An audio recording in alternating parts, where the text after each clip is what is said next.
రాజాతి రాజుల కన్నా రాజైన దేవుడని నీ చాతి నీ చూలని ప్రేమింపవచ్చెనని.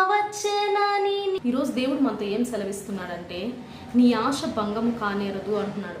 దేవుని నిర్ణయాన్ని మనం తీసుకున్నప్పుడు దేవుడికి ఆ యొక్క ఆశ అనే పాత్రను మనము, అయ్యా నేను నీ కోసం ఆశ కలిగి ఉన్నాను, నేను నీ యొక్క వాక్యాన్ని ధ్యానించడంలో ఆశ కలిగి ఉన్నాను, అయ్యా నేను నిన్ను ప్రేమించడానికి ఆశ కలిగి ఉన్నాను, అయ్యా నేను నీతో నడవడానికి ఆశ కలిగి ఉన్నాను, అయ్యా నీవు చెప్పిన విధంగా నేను ఉండడానికి నేను ఆశ కలిగి ఉన్నానని. ఈ శాశ్వతమైనది